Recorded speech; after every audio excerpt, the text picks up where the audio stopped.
Cuervos, animales omnívoros y oportunistas, que se alimentan de carroña y de insectos, desechos de alimentos, frutas y cereales, y se han hecho una mala fama y criaturas poco agradables, en parte gracias a autores góticos como Edgar Allan Poe o clásicos musicales como los de Carmencita Lara. Los cuervos malos son, tienen la maldición de ser falsos e ingratos. Y a refranes populares como el de cría cuervos y te sacarán los ojos. A todo esto, nada de lo que se ha dicho se tomará en cuenta para determinar si los cuervos que alimentaron Elías, el profeta Tixbita, eran aves u hombres, similar en el caso del canto del gallo, ave u hombre, del cual ya hablamos en otro video. Las crónicas hebreas registran en 1 de Reyes 17:6 que por la mañana y por la tarde los cuervos le llevaban pan y carne a Elías, mientras él bebía agua del arroyo de Kiriat, cerca del Jordán. En primer lugar, debemos saber que este texto fue escrito originalmente en hebreo, y este idioma solo hace uso de las consonantes y no de las vocales. Por ello, palabras con significados completamente diferentes pueden escribirse de la misma forma gramatical, pero pronunciarse de manera distintas, y solo el contexto puede darles esta pronunciación, que no es tan difícil de identificar para un verdadero hebreo parlante. Por ejemplo, la palabra ofrenda encendida se escribe igual que la palabra mujer, solo se diferencia en la pronunciación. El primero es Ishe y el último es Isha. Esos símbolos que diferencian la pronunciación fueron añadidos durante la Edad Media por un grupo de judíos escribas llamados los masoretas. Le agregaron signos vocálicos al texto del Tanakh o mal llamado Antiguo Testamento, basando la pronunciación de las palabras a lo que ellos entendían que así debía ser. Aunque en general no se hizo de todo un mal trabajo, sí se encuentran errores y falacias en sus interpretaciones y en sus escritos.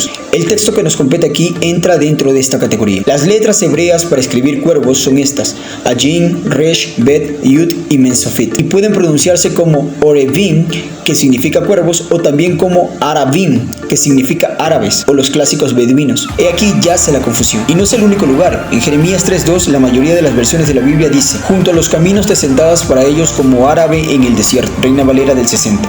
Sin embargo, los traductores de la Septuaginta lo escribieron como un cuervo en el desierto, por lo que para el caso de este profeta es necesario ponerle contexto para entender de quién se trata. Elías no fue solo un israelita, sino un sacerdote de la línea de Aarón Jacoben, y los que hemos leído la Torá o la ley de Yahweh sabemos que las exigencias de pureza ritual para los alimentos se elevan por mucho en los sacerdotes por encima de los demás israelitas. Por lo tanto, es necesario nombrar que los cuervos son clasificados como animales no limpios de acuerdo a la Torá, como está escrito en Levítico 11:15 y en Deuteronomio 14:14 respectivamente. De estas aves tendrás en abominación y no las podrás comer, entre ellas el cuervo según su especie. Ya sabemos que estos animales, con respecto al contexto de los alimentos, se dice las tendrás en abominación. Ahora, ¿cómo suponemos que llevaron el pan y la carne estas aves? ¿En el pico o en las patas?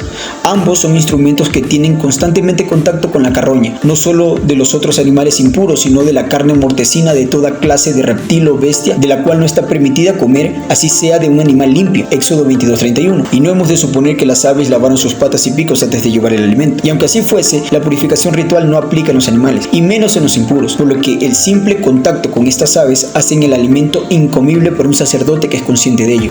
Tal como el profeta Ageo consulta a los sacerdotes de su generación respecto al alimento ritualmente contaminado y les dice: si un inmundo, a causa de un cuerpo muerto, como un carroñero, tocare alguna de estas cosas, pan, vianda, vino o aceite, o cualquier otra comida, pregunta: ¿será inmunda? Y los sacerdotes respondieron al unísono: inmunda será.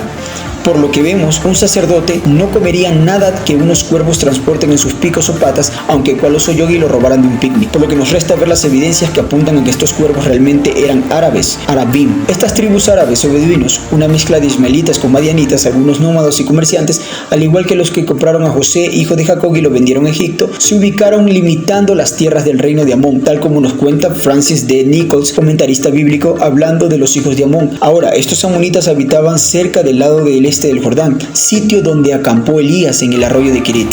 También es importante notar que estas tribus árabes tenían una dieta basada en panes y carnes y eran famosas por su hospitalidad, como registra la Biblia de Estudio Andrews, página 425. También se debe considerar que el autor escribió estos detalles para hacer notar que cuando un profeta del Eterno es desechado y perseguido por su pueblo, la provisión vendrá entonces de mano de los extranjeros. Primero de los árabes y luego de la mujer fenicia, o la viuda de Serepta, como continúa la narración de la historia. En ambos casos el Eterno usa personas reales y lo que resalta es la condición de no ser israelita, siendo así una crítica lineal del texto a la apostasía de Israel. Mientras Acab, su rey, mataba a profetas y perseguía, los extranjeros los acogían y los sustentaban. Otro interesante paralelo se encuentra en el capítulo 17 y 18 de Primera de Reyes. Aquí hay algunas correcciones lingüísticas que deberíamos considerar. En el 18 se dice que Abdías escondió a 100 profetas del Eterno y los sustentó, mientras que en el 17 se dice que el Eterno ordenó a Elías esconderse y que luego enviaría a los cuervos beduinos a sustentarlo. La utilización de estos dos mismos términos o palabras hebreas, esconder y sustentar, en el mismo orden muestra un paralelo entre ambas narraciones, lo cual hace que en ambos casos el Eterno utilice seres humanos para su tarea de proteger a sus siervos los profetas y mantenerse lejos de violar su ley enviando aves de carroña.